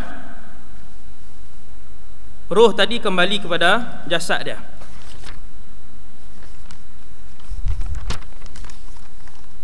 Selepas roh kembali kepada jasad, yang tu waktu roh dah duduk dalam kubur. Saya nak sebut kepada tuan-tuan, semangat kita sebagai ahli keluarga apa semua ni, kita pun urus jenazah apa semua. Waktu duk urus tu, roh tidak dikembalikan lagi, kita pun urus bagiannya. Kemudian dikafankan, disolatkan dan dibawa. Saya nak peringat satu benda, iaitulah berkaitan dengan wasiat. Tuan-tuan, masyarakat Melayu ni dia tak tulis wasiat. Ingatlah, kita yang hidup ni tulis wasiat. Muda ke tua ke, malaikat maut dia tak tengok kat penalan, baru 13 takkan nak ambil. Tak. Sampai arahan umur 7 tahun dia ambil. Sampai arahan umur 2 bulan dia ambil. Sampai arahan umur 80 dia ambil. Tuan-tuan sekalian, wasiat adalah sunnah. Bahkan wasiat disebutkan oleh Allah Subhanahu Wa Taala dalam Quran. Tuan-tuan boleh tengok surah Al-Baqarah ayat 182 berkaitan dengan wasiat. Siapa saja kena tulis wasiat. Dan wasiat menjadi wajib ketika mana orang tu dia ada banyak hutang. Tulis tuan-tuan, zaman hari ni semua orang ada hutang. Sekali hak bercakap ni, tu kereta tu nak mohong bah, kereta, rumah. Tuan-tuan, wasiat jadi wajib sekiranya kita ada hutang. Kalau kita tak mau tulis, rugi kita. Kerana hutang dengan manusia yang sengaja dilambatkan walaupun RM1 menghalang kita daripada masuk ke dalam syurga Allah. RM1, bukan RM1. Nabi sebut sebiji kurma. Nabi tak sebut RM1, Nabi sebut sebiji kurma yang kita berhutang. Tulis wasiat tuan-tuan. Dalam wasiat yang paling penting sekali, apa yang kita hutang orang. Hak tu yang paling penting sekali. Ni dosa kita dengan sesama makhluk. Dan yang lain tu biasalah. Kalau boleh siapa mandikan kita, itu dianjurkan juga. Kita kenal satu orang ni, kita tahu dia ni mandi jenazah dan dia ni cukup bagus, dia soleh. kita nak dia mandikan kita, kafankan kita. Tulis dalam wasiat, kalau nak, kalau boleh yang solatkan saya nanti adalah salah seorang daripada anak-anak saya, dan kebumikan saya di sekian-sekian. Jangan minta jauh tuan, minta di Australia tu, meninggal taman tun. Yang tu tidak perlu ditunaikan kerana susah. Dia boleh buat permintaan, tulis dalam wasiat tu, ada hutang siapa sekian. Dan Nabi SAW pun banyak hadis yang berkaitan dengan wasiat, banyak hadis. Kemudian maka dia bawa jenazah kita ke perkuburan. Waktu tu jasad saja, ruh tak ada. Ruh duduk tengah perjalanan tadi. Maka mai ke bumi kita, habis ke bumi kita, Nabi SAW pesan, benda yang paling diperlukan oleh orang yang mati ialah doa. Kerana sekarang dia akan disoal oleh malaikat lain pula, pasukan Munkar dan Nakir. Kita menyedihkan sangatlah bila pi perkuburan tuan-tuan. Pi ramai, 60-70 orang pi. Perempuan-perempuan yang tak tutup aurat ni tak payah pilah kubur. Membuatkan para malaikat rahmat lari daripada tempat tu sebab maksiat tu. Siapa sayang mak ayah dia, ahli keluarga dia yang meninggal dunia, dia tengok maksiat, dia pi habaq kata saya minta maaf, duk tang lain. Tu tuan, kalau dia sayang mak ayah dia. Kita hari ni di perkuburan, kita tengok yang tak tutup aurat berlambak-lambak mai. Saya maksudkan tak tutup aurat ni, hak pakai ketat pun saya sebut tak tutup aurat lah. Haram juga tuan, benda haram bawa pergi ke kubur. Waktu tu kita nak para malaikat rahmat apa semua didoa dengan baik-baik. Pi ramai 60-70 orang. Yang tolong di perkuburan ni ada 20 orang, 15 orang. Hak lain tu apa dia? Grup sana ada 6 orang. Masing-masing duk tunjuk handset, duk bluetooth hang aku, duk sembang ha. Grup sana ada 4-5 orang duk tunjuk baju lepa, tudung lepa lah. Hang nak main kubur pakai lawa-lawa, dia kata bila lagi nak pakai. No grup belah sana geng rokok dan hil apa semua ni, 7-8 orang tu lagi ramai. Duk buat kerja haram kat tanah kubur. Duk isap rokok. Gelak gelak aku. Tuan-tuan, sehingga saat itu roh ataupun yang mati itu masih melihat suasana itu, dan dia mencari-cari mana saudara maranya yang membacakan kepadanya doa dan juga Al-Quran. Yang paling dia tengok adalah anak dia, isteri dia, suami dia, mak dan ayah dia. Hak ni yang paling dia tengok.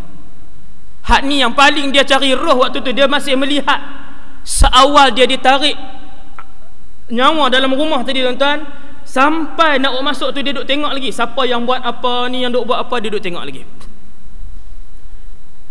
Ni suasana yang macam ni cukup tak mahnya tuan-tuan. Suasana yang sebab dosa dia membuatkan para malaikat jauh daripada tempat tu. Dosa. Okey, kemudian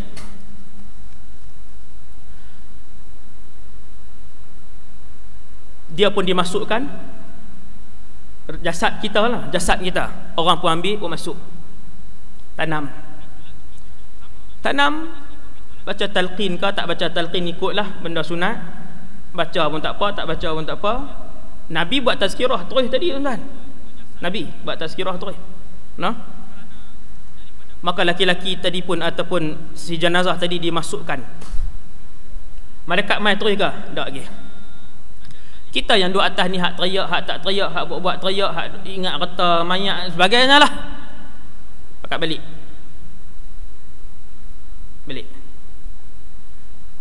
Nabi kata, apabila mereka melangkah kaki balik, tengok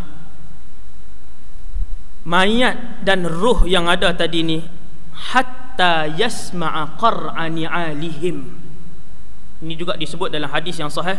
Nabi kata jenazah tadi mendengar bunyi derapan kasut yang terakhir yang melangkah kaki meninggalkan kubur.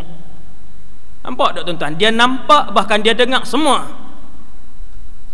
Nabi kata ketika mana dia mendengar suara dan derapan kasut yang terakhir, ahli keluarganya meninggalkannya, ketika itu datanglah malaikat. Siap. Waktu tu mai malaikat Munkar dan Nakir. Seandainya ruh itu baik.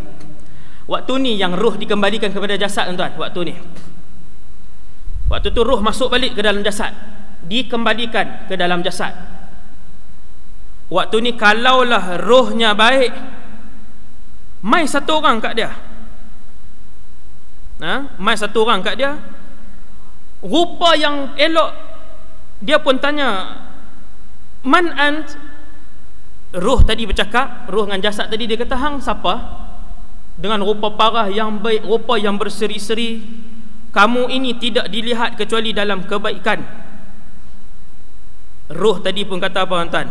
Ana amaluka salih. Aku adalah amalanmu yang mulia, amalanmu yang baik. Saya tengok.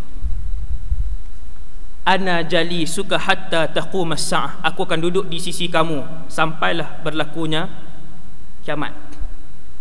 Tuan-tuan, kalau amalan kita baik, amalan tu dia akan main dengan rupa bentuk orang, muka yang berseri-seri, dia teman kita sampai kiamat.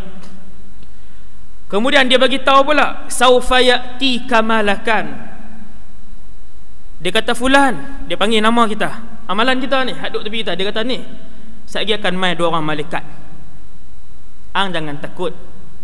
Arhamu bika min abika. Arhamu bika min abika wa ummika. Dua-dua orang malaikat tu lebih menyayangi kamu daripada ibu dan ayahmu menyayangimu. Pasal apa, tuan-tuan? Pasal orang bagus. Dia kata hang jangan risau. Sekejap dua orang malaikat mai, tapi depa baik. Fayas'alanika kadza wa kadza fa'ajibhuma wa qul kadza wa kadza. Amalan baik kita kata, sekejap depa akan tanya soalan satu, kamu jawab macam ni. Soalan dua, hang jawab macam ni. Soalan tiga, hang jawab macam ni. Kita waktu tu tarik nafas lega. Lega sangat. Pasal apa? Pasal amalan kita, amalan yang baik, dan kita orang yang saleh. Maka datang malaikat. Bila datang malaikat, dua orang tadi, Munkar dan Nakir, ada orang disoal seorang malaikat saja. Supaya apa? Tidak memberi tekanan kepada dia. Ada orang disoal dua orang malaikat. Ada orang yang tidak disoal, orang mati syahid. Orang yang berperang fi sabilillah, syahid dengan ikhlas, dia tidak lagi disoal oleh Munkar dan Nakir. Tak tanya dah, tuan-tuan, tak tanya dah. Roh mereka berterbangan di dalam syurga, di dalam paruh burung-burung hijau. Yang tu ada juga dalam kitab Tuhfatul Murid. Hak ni roh orang-orang yang mati syahid. Ada orang ditanya, dua-dua orang malaikat tanya dia, yang ni tanya, yang ni tanya, yang ni tanya, yang ni tanya. Ada yang sehari, kata para ulama, ada yang 40 hari, ada yang sampai macam itulah, ikut tahap orang. Setelah dikembalikan, dia, para malaikat tu pun tanya dia, man rabbuka. Tuan-tuan, soalan ni semua orang dah tahu, tetapi tak semua orang boleh jawab. Sebab ketika itu kita bukan jawab dengan lidah kita macam kita hidup di dunia sekarang ini, tetapi kita jawab dengan amalan kita, bisabiqatil a'mal. Amalan kita yang akan menggerakkan mulut kita untuk menzahirkan apa yang ada dalam hati kita, sama ada nifaq, syirik, iman, ataupun benda yang selama ni kita pendam. Hari ni kita buh kepiah, kita main masjid dengar kuliah, oh Islam, buh dalam kad penalan tulis Islam. Satu hari kita duduk dalam kubur, bila malaikat tanya man rabbuka, ada orang boleh jawab, ada orang tak boleh jawab. Tuan-tuan, roh yang baik ni, kata Rasulullah, dalam duk kena tanya, duk tanya ni, dia nampak seolah-olah matahari nak terbenam. Ini ada hadis. Dia nampak matahari nak terbenam, maka dia kata apa? Dia kata utruka ni, tinggalkan aku, sebab solat asar nak habis waktu dah. Tuan, dia antara ingat dengan tak ingat dunia ni. Nampak tak, tuan? Sibuk duk fikir tentang lah ni alam apa, alam barzah dengan sempit yang luas. Ni malaikat ni lah yang dulu kami duk dengar kuliah dulu ni, Munkar dan Nakir. Tiba-tiba dia nampak macam matahari nak tenggelam. Tuhan bagi nampak kat dia. Dia sebut kat malaikat, dia kata utruka ni, pilah lain saat, pi ke lain saat, pi tempat lain saat, sebab matahari dah nak terbenam. Aku tak mau terlepas dia. Maka Munkar dan Nakir kata, ya Abdallah, wahai hamba Allah, kamu telah pun memasuki satu alam yang tiada lagi amal padanya. Tak ada dah tuan-tuan, tak ada dah baca Quran, tak ada dah sedekah, tak ada dah puasa sunat, tak ada dah bangun malam, tak ada dah tuan-tuan. Kata malaikat tu, alam ini wahai fulan bin fulan, kesemuanya perhitungan semata-mata. Hitung alam ni adalah alam hitung.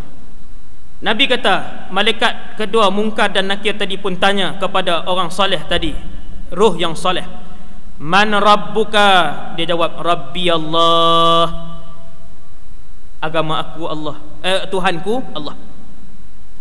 Ma dinuka? Apakah agama kamu? Diniyal Islam, agamaku Islam. Madza taqulu fir rajulil ladzi bu'itsa ilaikum? Apa yang kamu kata kepada lelaki yang telah diutuskan kepada kamu? Huwa Rasulullah, dia pesuruh Allah. Mulut kita akan jawab, amalan kita melalui amalan kita. Bagaimana kamu tahu? Kita tak tengok Rasulullah, macam mana kita tahu dia pesuruh Allah? Kita baca kitab Allah, kita akan jawab, qara'tu kitab Allah, aku baca kitab Allah, maka aku beriman dengannya dan aku percaya dengannya. Satu suara, kata Rasulullah, berseru daripada langit, an sadaqa abdi, hambaku telah berkata benar, fafrishuhu minal jannah, sediakan dia dengan tempat tinggal seperti syurga. Tak masuk syurga ya tuan-tuan, tapi Allah suruh buat macam syurga lah. Allahu Akbar, selesa dah tuan-tuan, selesa dah. Roh dia saja kaduk tang tu, nanti sat kita tengok. Mai suara daripada langit ketika tu, lepas kita lulus soalan demi soalan demi soalan demi soalan, selesai, habislah tuan-tuan. Bukan dia nak tanya sampai setahun. Malaikat Munkar Nakir dia tanya sekali tu je, kalau orang soleh, habislah. Mai suara daripada langit, sediakan tempat dia seperti syurga. Wa albisuhu minal jannah, pakaikan kepada dia pakaian syurga. Waftahu lahu baban ilal jannah, buka, tunjuk kat dia satu pintu, terus sampai ke syurga. Tuan-tuan, Allah suruh para malaikat buka pintu syurga daripada alam dia ni, daripada kubur dia, nampak sampai ke syurga. Bila malaikat yang Allah arahkan buka satu pintu syurga, nampak daripada tempat tinggal kubur dia, maka mai wangi-wangian syurga kat dia. Lepas tu kubur dia jadi luas, maka dia berdoa, ya Rabbi ajil bis-sa'ah, ajil bis-sa'ah. Apa dia tuan-tuan? Ya Allah, cepatkanlah kiamat, cepatkanlah kiamat. Kiamat ya tuan-tuan waktu tu, tak kiamat lagi. Yang tu baru alam barzakh. Baru alam barzakh tuan-tuan, panjang lagi nu, perjalanan masih sangat jauh di padang mahsyar. Habis padang mahsyar, berdiri depan Allah nak timbang, habis berdiri timbang nak lalu titian sirat, jauh lagi. Maka bila buka satu pintu syurga ni, dia pun tengok lubang tu menuju terus ke syurga. Mai wangi-wangian kat dia, kubur dia pun jadi luas. Dia pun berdoa kepada Allah, ya Allah, percepatkanlah kiamat, percepatkanlah kiamat. Kemudian orang kafir pula tuan-tuan, wal-iazubillah, yang ni kita minta lindung daripada Allah. Selalulah mohon kepada Allah, janganlah roh kita roh orang yang tak baik tuan-tuan. Kata Rasulullah, orang kafir, roh yang tidak baik, bukan kafir, roh yang tak baik pun, ataupun yang tidak baik, dosanya lebih banyak bila dia meninggalkan dunia. Malaikat mai dengan muka yang hitam tuan-tuan, sudul wujuh. Malaikat ni, kalau cerita malaikat malaikat ni bila dia buat muka garang begini tuan-tuan, apabila dia melihat kepada penduduk neraka, nescaya pitamlah penduduk neraka dengan muka mereka yang bengis. Dia tengok je tuan-tuan, tak cerkah lagi, dia tengok je. Hak ni kalau ruh tu ruh yang tak baik tuan-tuan, mai malaikat sudul wujuh, malaikat-malaikat yang hitam rupa mereka, bersama dengan mereka pakaian yang lusuh dan busuk, lalu dipakaikan kepada mereka ke semua pasukan malaikat yang diketuai oleh malaikat maut itu. Di belakang dia kesemuanya malaikat azab. Nabi kata kesemuanya muka bengis. Bayang tengok tuan-tuan, dahlah kali pertama tengok malaikat, hak mai turun tu pula malaikat maut pun turun dengan muka yang bengis. Para malaikat tu langit pertama tidak dibuka. Nabi baca ayat ni, Nabi kata pintu langit tidak dibuka ketika tu. Allah sebut dalam Quran. Nabi istishhad dengan ayat ni.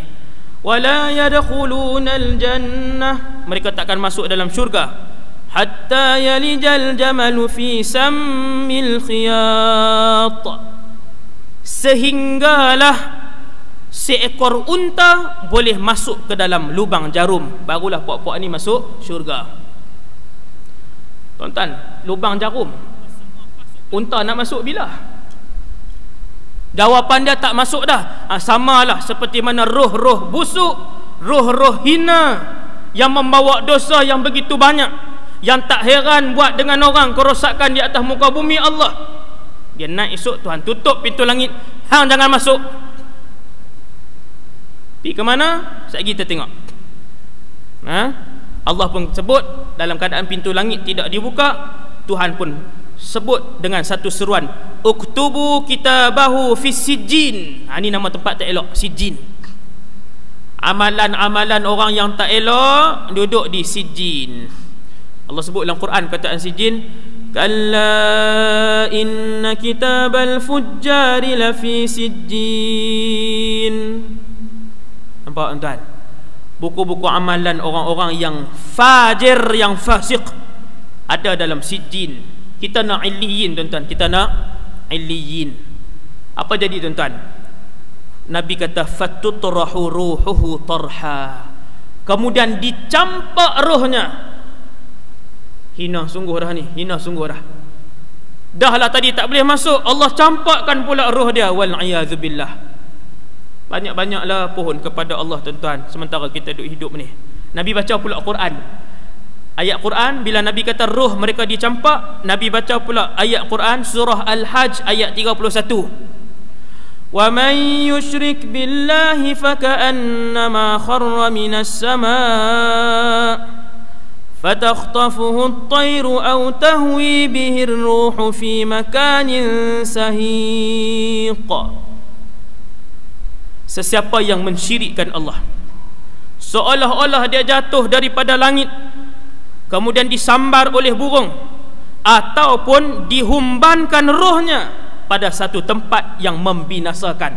Tang mana humban roh ni tuan-tuan? Tang ni Al-Hajj 31 ni, sebahagian ulama tafsir kata ketika itu Nabi yang baca ni ayat ni, waktu naik tutup pintu langit, ditutup oleh para malaikat, roh dia dipegang, dicampak turun pergi ke bawah.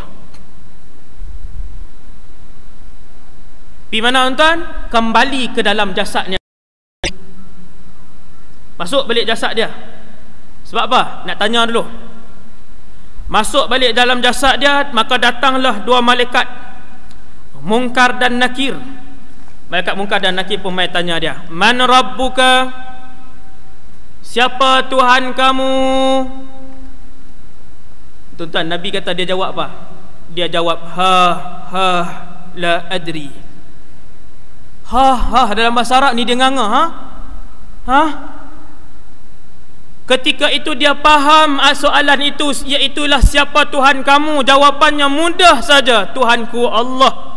Tetapi mulut dia seolah-olah dikunci, kerana amalan baiknya tiada untuk membuatkan dia boleh jawab Rabbi Allah. Dia jawab la adri, aku tak tahu. Keluar daripada mulut dia kata Rasulullah, aku tak tahu. Malaikat tanya, madinuka, apa agama kamu? Dia kata dua kali lagi. Nabi sebut, dia kata La adri. Dia terkejut tuan-tuan dengan soalan tu, dia terkejut. Dia kata tak tahu.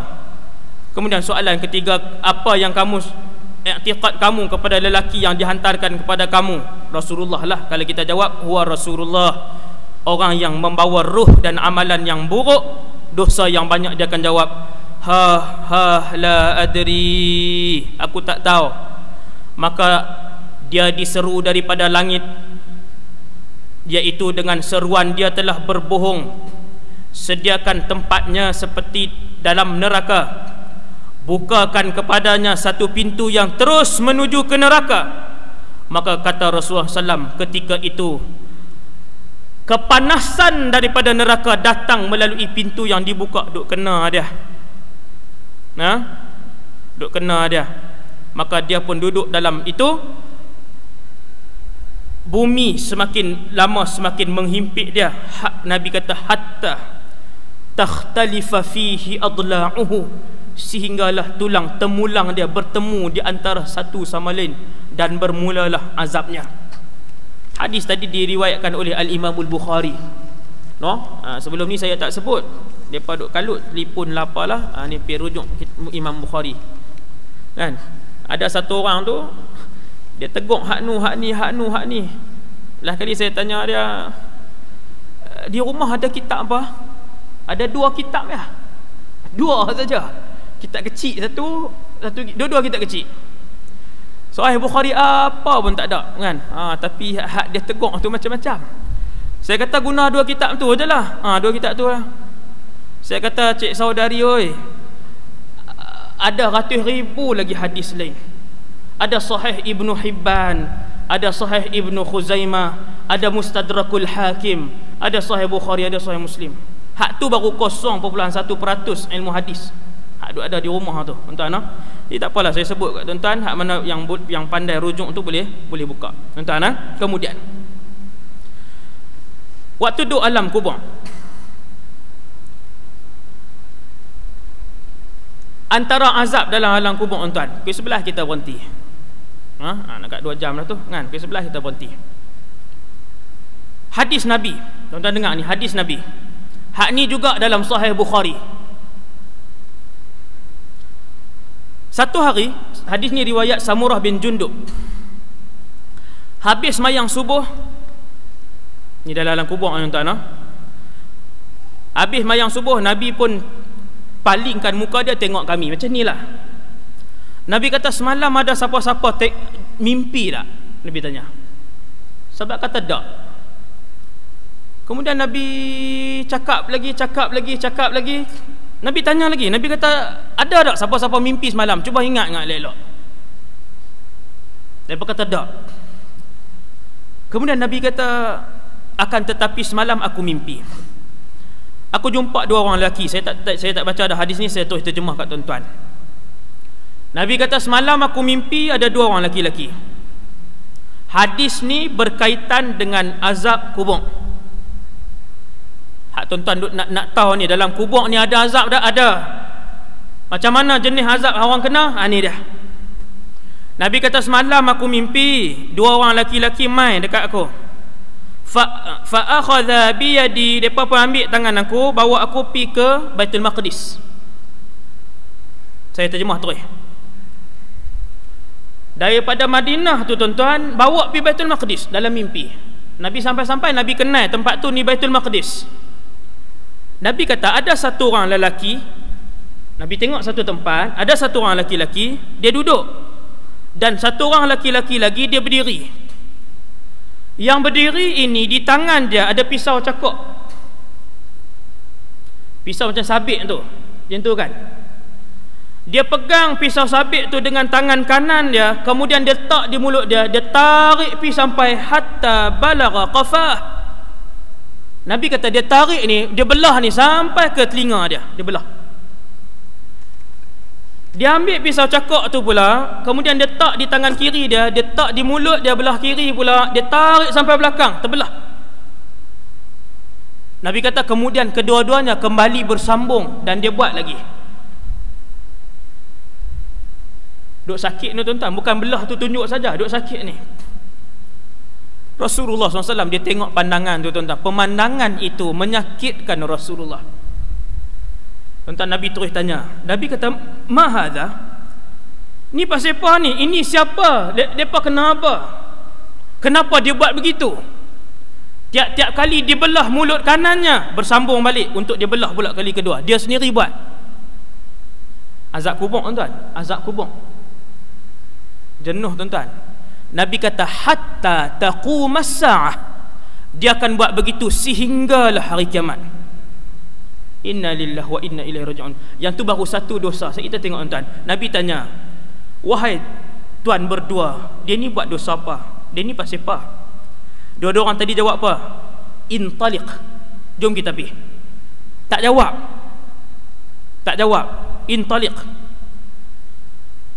Pergi satu tempat. Tengok di situ ada satu orang lelaki-lelaki duduk terlentang. Duduk terlentang. Hak ni contoh je tuan-tuan. Nak sebut semua azab kubur tak dan. Tambah 3 jam lagi. Nah, larat ke tunggu. Kalau semua azab kubur, saya ambil contoh satu. Ni hadis Sahih Bukhari, sebab tu saya ambil contoh ni. Tuan-tuan, lelaki-lelaki duduk terlentang. Kemudian ada satu orang lelaki-lelaki berdiri, dia pegang batu besar. Fayashdahu bihi ra'sahu, dia hempuk, bukan dia tak, dia hempukkan ke atas kepala laki-laki yang duduk terlentang tadi. Fa idza darabahu, apabila dia hempuk batu tadi, tadahdahal hajar, berkecai-kecai batu tadi. Maksudnya dia hempuk tuan, bukan dia letak pelan-pelan. Pecah kepala kawan tadi, kemudian dikembalikan oleh Allah. Hak laki-laki berdiri tadi ambil lagi batu besar, dia hempuk lagi. Waktu laki-laki yang berdiri tu nak pergi ambil batu, Allah kembalikan ni kepala ni untuk dihempuk kali yang seterusnya. Rasulullah sallallahu alaihi wasallam kalau dia tengok satu orang budak yang tak ada selipar pun, Nabi bagi selipar, apatah lagi bila Nabi tengok umat dia yang dihempuk macam tu. Nabi dah tak sabar-sabar dah ni. Dia nak tanya, dia nak tahu. Nabi nak tahu. Nabi tanya, "Ni pasal apa?" Depa kata intaliq. Dua orang tak sat ni kata jom. Intaliq ni bergerak. Pergi satu tempat ketiga tuan-tuan. Satu rumah api. Kalau tuan-tuan pernah tengok tempat bakar roti orang Arab, ataupun di negara Eropah, kalau tuan-tuan pernah tengok rumah api yang ada dalam rumah mereka, hak mereka duk tok kayu api tu kan, mereka duk tok kayu api tu, dia bawah luas, atas dia kecil. Tempat bakar roti di negara Arab pun macam tu juga. Dia ada lubang, dalam tu penuh dengan api, di tengah-tengah tu dia tak roti. Roti tu tak kena api pun tuan-tuan, tapi terbakar roti, masak daging. Dia panas lah jadi macam tu. Atas dia kecil, bawah dia besar. Nabi sebut macam itulah. Nabi kata kami pun bergerak ke tempat ketiga, ke satu lubang seperti mana ketuhar besar, atasnya sempit, wa asfalahu wasi'. Nabi kata bawah dia luas. Kemudian dihidupkan api dalam tu. Apabila api tu menyala-nyala, aku melihat orang melambung-lambung di dalam bekas tu, dan mereka kesemuanya telanjang bulat, lelaki dan perempuan, melambung-lambung tuan-tuan. Dan apabila api tu khabat ni dia api, setiap kali laki-laki yang duduk dalam sungai tu nak keluar, laki-laki hak duduk di tepi sungai tadi jalan balik nak keluar daripada sungai tu, hak duduk di tepi ni dia hempuk batu kena mulut, pecah pula mulut tadi, dia berunduk balik. Mulut tadi kembali elok, dibaling lagi. Nabi tanya ni pasal apa? Dua orang lelaki tadi kata intaliq sikit. Nabi kata sampai di satu taman yang sangat indah, cantik taman ni, raudatin khadra. Dekat taman itu ada satu pokok yang sangat besar. Nabi kata syajaratin azimah. Tuan-tuan, mimpi para nabi adalah wahyu. Para nabi wahyu. Ni mimpi Nabi lah ni, hadis ni. Nabi kata aku sampai satu taman yang sangat cantik, ada satu pokok yang sangat besar. Di bawah teduhan pokok tadi ada satu orang tua bersama, ada satu orang laki-laki dekat dengan pokok tadi. Dia ada api dan dia hidupkan api tadi. Maka mereka pun bawa aku naik atas pokok tadi. Rupanya dalam pokok tadi ada satu rumah yang sangat cantik. Pokok itu tuan-tuan rupa-rupanya adalah satu rumah. Ni desain akhirat, desain syurga. Kita nak buat bila tak tahu. Tuan-tuan tengok tu pokok, tapi bila masuk, rupanya ruang tamu, ada lift, ada eskalator, aircon, bilik air, swimming pool. Desain dia pokok. Subhanallah. Mesti kita tak sabar-sabarnya nak tengok syurga. Allah buat macam mana rumah kita ni. Nabi kata rupanya dalam tu rumah. Nabi kata aku tak pernah tengok rumah yang lebih cantik daripada rumah tu. Dalam tu ramai orang, kata Nabi. Ada ramai orang, ada pemuda, wanita, kanak-kanak, orang ramai. Habis Nabi pun stop. Nabi tak boleh dah. Nabi kata macam ni, hampa bawa berjalan jauh dah ni. Daripada tadi aku tanya, hampa kata berjalan. Lah ni apa dia yang aku tengok sepanjang tadi. Kedua-dua lelaki yang bawa Rasulullah di dalam mimpinya tu pun kata, wahai Muhammad, adapun yang pertama kamu tengok tadi, yang memegang pisau sabit tadi, dia tarik daripada depan pergi ke belakang, depan pergi ke belakang, itu adalah penipu-penipu di kalangan umatmu. Jaga elok tuan-tuan, orang hak tak jaga mulut ni. Hak cakap ikut dan panjanglah huraian dia tuan-tuan. Jagalah mulut kita. Jangan kata kat orang, tak boleh apa pun tuan. Jangan kata kat orang, jangan mengumpat orang. Jangan bercakap bohong. Bohong boleh menghancurkan keluarga orang tuan-tuan. Bohong boleh merosakkan program-program yang disusun oleh masjid. Boleh rosak dengan pembohongan. Orang lain duk buat bohong, AJK punya duk susun elok dah. Bohong boleh merencatkan usaha dakwah tuan-tuan. Orang lain duk bawa mulut duk bohong, yang kita duk berjuang dakwah ni. Jangan tuan-tuan. Duk dalam kubur baru satu dosa. Nabi kata baru satu dosa, dia duk ambil pisau sabit, dia tarik ke belakang, tarik belah ni pula, darah merambu-rambu turun. Sakit tuan-tuan. Bukan kata yang tu simbolik tak, buat sungguh. Bukan simbolik tuan-tuan. Ingat saya dan kita semua. Kemudian kata dua orang malaikat tak sah, wahai Muhammad, adapun yang kedua yang kamu tengok, yang hempakkan kepala dengan batu, relai batu tadi, ambil balik, hempak balik. Hak ni takut tuan-tuan. Mereka yang diberikan ilmu agama. Nampak? Yang diberikan ilmu agama, tetapi mereka tidak beramal dengannya dan tidak menyampaikannya. Tak sampaikan. Hak ni yang paling takut. Banyak sangat hadis tentang orang-orang agama yang disiksa oleh Allah dalam neraka dan diazab kubur lebih berat daripada orang-orang jahil yang tidak belajar. Sebab orang agama ni dia tahu, tapi dia buat. Ni 4 kumpulan yang Nabi sebut. Nombor 2, kumpulan agama yang dia tahu agama, dia tahu isi Quran, dia tak beramai, dia tidur sama macam orang lain tidur. Nabi sebut dalam hadis ni, fanama anhu bil-lail wa lam ya'mal fihi bin-nahar. Kemudian apa yang kamu tengok wahai Muhammad, yang dalam tempat panas tadi ni, macam oven besar tu, yang tu adalah umat kamu yang berzina. Tu orang berzina tuan, berzina. Tajuk berzina ni kalau ceramah sejam.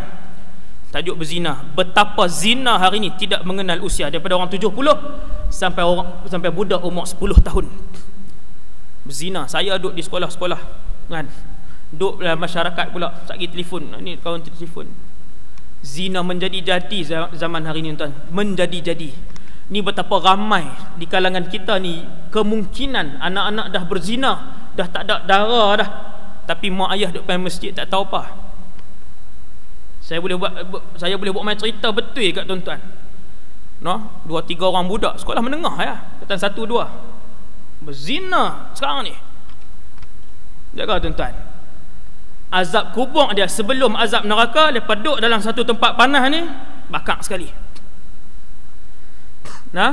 Dan orang yang keempat itu, kata 2 orang lelaki tadi, wahai Muhammad, adalah orang yang makan riba.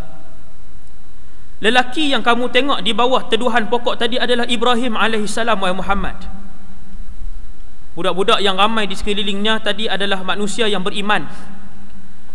lelaki yang kamu tengok sedang menyiapkan api tadi adalah Malik, wahai Muhammad. Dia sedang menyiapkan api. Tiap-tiap kali api itu kurang, dia tambahkan api itu. Allah sebut dalam Quran, kullama khabat zidna husa'ira.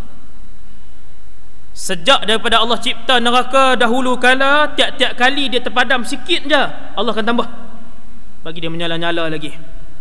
Siapa duk buat benda tu? Malik alaihissalam, malaikat Malik.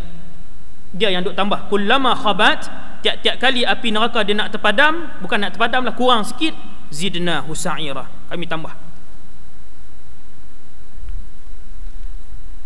Habis, ni penutup dia. Ke sebelah dah, habis dah penutup dia. Jadi tuan-tuan, 2 jam kan. Depa peringat dalam Facebook, ustaz kali ni jangan duk buat sat-sat nah. Amboi. Nak suruh lama-lama ni 2 jam cukup lah. Saya petang ni pula, malam pisik pula. Tuan-tuan sekalian, penutup dia. Selepas roh-roh yang baik masuk ke dalam alam kubur, malaikat pun main tanya. Habis malaikat pun pi dah, dia pun kubur dia pun jadi besar. Tiap-tiap hari dia duk nampak dah apa nama ni, syurga daripada kubur dia. Waktu tu tuan-tuan, rupa-rupanya Nabi sebut roh-roh lain pakat mai. Dia duduk satu alam. Di mana alam tu wallahu alam, tapi dia duduk satu alam. Roh lain mai kat kita. Mai kat kita roh lain pakat tanya, oi hang lah, kenal lah orang kampung kita. Duk pi surau, duk pi masjid sekali duk kenal. Pakat duk lawan tanya ni, anak aku itu aku meninggal duk universiti lagi. Dia sudah menikah, anak 2 dah. Kita ni hak habis malaikat tanya apa semua ni. Nabi sebut roh para ulama ketika tu kata apa? Nanti saat bagi dia rehat saat. Hak roh lain hak kenal kita lah. Hak tak kenal macam kita di dunia ni lah, tak tegak lah. Yang kenal ni dia pi. Roh para ulama kata nanti saat da'uhu hatta yastariha min ana'id dunya. Hampa tinggal saat dia baru habis letih dunia tu. Mai alam kita ni duk letih lagi, tunggu saat. Pakak duk lawan tanya, ni mati lagi, mati. Akhirnya depa tanya satu orang, Nabi sebut depa tanya satu orang, fulan bin fulan mati tak lagi? Hak roh yang baru tadi kata mati dah, laqad mati dah. 3 tahun dah mati. Hak roh-roh lain heran, dia berkata tak lalu pun kok ni, tak mai pun. Tuan-tuan, hak ni jawapan kepada roh-roh kapiak depa himpun tempat lain. Dia tak lalu tempat roh orang-orang baik, dia tak lalu. Tu dia cerita dia. Bila depa tanya roh baru tadi, ni fulan bin fulan Haji Mai mati lagi. 3 tahun dah, tak nampak pun. Roh para ulama jawab, laqad dhahaba ila ummihil hawiyah. Dia mati dalam keadaan yang tak elok. Habis tuan-tuan, maka rohnya tidak dibawa ke sini, dibawa ke satu tempat penyiksaan. Fabi'sal walid wa bi'satil murdi'ah. Maka seburuk-buruk anaklah dia, dan seburuk-buruk tempat tinggallah tempat yang dia pergi. Jawab roh para ulama tadi. Maksudnya dia pergi sana. Roh tadi pergi ke sana. Dia tak lalu tuan-tuan. Kita insya-Allah bila masuk alam roh nanti, kalau kita nampak muka ulama ramai, semua orang bagus-bagus, itu tempat elok lah maknanya. Tempat elok lah. Boleh cari waktu tu, nak jumpa siapa, nak jumpa apa. Bahkan kita boleh tanya pada roh hak baru turun tu, ni anak aku, isteri aku nikah lain tak lagi. Contohlah. Laki aku menikah lain lagi. Hang meninggal 3 hari dia menikah dah. Aku tahu dah, tu tak ada ngumpat dah tu, saya buat cerita tambah lah tu. Tu hadis maudhu' tak ada nah. Tu tak ada hadis nah. Kemudian tuan-tuan, apa nama ni? Habislah takat tu saja. Kemudian Nabi sebut orang yang duduk dalam alam kubur ni sentiasa menunggu-nunggu amal ibadat masuk kepada mereka. Nabi kata bila mati, kesemua jalan-jalan pahala ditutup kecuali 3 pintu saja dibuka. Yang pertamanya kata Rasulullah, sadaqatin jariyah, sedekah jariah. Pasal apa nama dia jariah? Sedekah yang berjalan. Sebab sedekah digandakan oleh Allah 10, 20, 30, 200, 700, bahkan kata Allah digandakan sehingga adhafin kathirah. Sebab tu nama dia sedekah jariah. Tuan-tuan, sedekah dengan RM5 dengan ikhlas, sedekah dia akan berkembang sampai bila-bila. Syarat dia ikhlas, jujur sedekah kita. Beli Quran tuan-tuan lah sementara kita masih bernafas. Duit duk ada 30-40 ribu, nak terus pasal apa? Nak bagi ke anak-anak tuan. Tuan-tuan, ada orang sampai juta duit yang dia himpun. Tuan-tuan, sampai juta. Saya cakap ini realiti. Rumahnya dia punya gelut dengan dunia, rumah dengan tanah dengan apa. Orang tak pasal apa ni, duk puluh ni. Dia hidup sederhana je. Untuk anak-anak Ustaz. Tuan-tuan, anak-anak belum tentu menginfakkan duit-duit tadi fi sabilillah, belum tentu. Kalau kita yang faham agama hari ni, kita infakkan fi sabilillah, dia akan jadi sedekah jariah. Nombor 2, ilmu yang bermanfaat. Kita ajak orang baca Quran, kita ajak orang sikit-sikit sebanyak yang kita tahu. Dan yang ketiga, yang paling berharga, awaladin salihin yad'u lah, anak-anak salih yang mendoakan ibu dan ayahnya. Orang boleh tengok tuan-tuan, dia ni pasal apa kubur dia terang sangat. Ini roh-roh baik duk sembang ni. Tengok apa, tengok kubur dia, anak dia duk berdoa tiap-tiap hari. Anak dia 5 orang hafal Quran.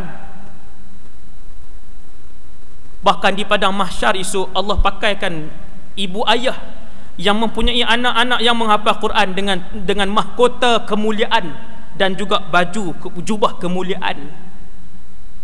Berbilion orang melihat pasal apa ada baju elok, kita tak ada. Maka orang-orang alim pun jawab, anak-anak dia hafal Quran. Anak-anak dia hafal Quran. Kubur dia terang benderang, di padang mahsyar pun Allah muliakan dia. Bukan dia hafal, anak-anak dia hafal. Hak tu nikmat yang paling besar sekali. Kemudian saya rasa sekadar tu dulu, walaupun ada sikit-sikit lagi, saya rasa cukup lah takat tu untuk perkongsian kita semua. Kalau ada apa-apa kesalahan, minta ditegurkan untuk sama-sama kita betulkan. Yang baik daripada Allah, yang lemah dan kurang daripada diri saya sendiri. Moga-moga kuliah 2 jam kita memberi manfaat, azam baru untuk kita melakukan perubahan, untuk menghadapi satu alam yang pasti kita akan tengok satu hari nanti. Dengan maklumat daripada Rasulullah SAW itu, moga-moga boleh mengurangkan ketakutan kita, kerisauan kita ketika mana kita berada pada tempat itu. Yang baik daripada Allah, yang lemah dan kurang di saya sendiri. Aqulu qali hadza astaghfirullahal azim li wa lakum. Kita tutup dengan tasbih kafarah. Subhanakallahumma bihamdik, asyhadu an la ilaha illa anta, astaghfiruka wa atubu ilaik. Bismillahirrahmanirrahim. Alhamdulillah wassalatu wassalam ala rasulillah. Allahumma allimna ma yanfa'una ya Allah. Ajarkan ilmu yang bermanfaat pada kami. Wanfa'na bima 'allamtana. Manfaatkanlah ilmu yang kau curahkan kepada kami. Wazidna ilman wa amalan wa ikhlasan fi hayatina. Tambahkanlah kepada kami Allah ilmu, amal, ibadah dan keikhlasan dalam kehidupan kami. Allahumma barik lana fi Ramadan. Berkatilah kehidupan kami dalam bulan Ramadan. Berikanlah taufik dan hidayah kepada kami untuk membanyakkan amal ibadah di dalamnya. Ya Allah, terimakanlah ibadat-ibadat yang kami lakukan dalam bulan Ramadan dengan keikhlasan. Ya Allah, ya Tuhan kami, sekiranya Ramadan yang pada tahun ini adalah yang terakhir untuk kami, maka kau jadikanlah Ramadan ini yang terbaik dalam kehidupan kami. Wa sallallahu ala sayyidina Muhammad wa ala alihi wasallam. Walhamdulillahirabbil alamin.